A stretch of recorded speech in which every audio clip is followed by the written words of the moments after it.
How's it going, everybody? It's Mikey from Magic City Mayhem. Today is Tuesday, February 10th, 2026. And every Tuesday since, I think, before the first of the year started, I've been doing a Fast Furious Hollywood Drift update, bringing you looks from 3 different places. One from here in City Walk, actually over there in City Walk. Another from the balcony of the world's largest Hard Rock Cafe. And then another from inside the park, back by the firehouse, where I think you can see the most significant update.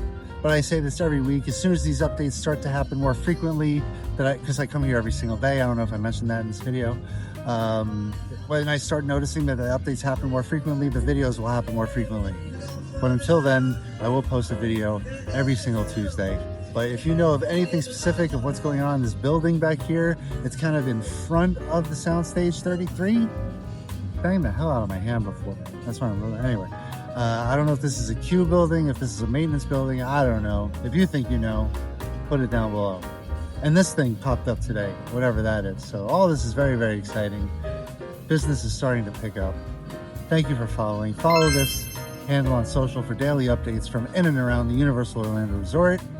And I will definitely see you next week for Tuesday's update, if not sooner, for the Hollywood Drift here at Universal Orlando. See you then. Love you. Bye.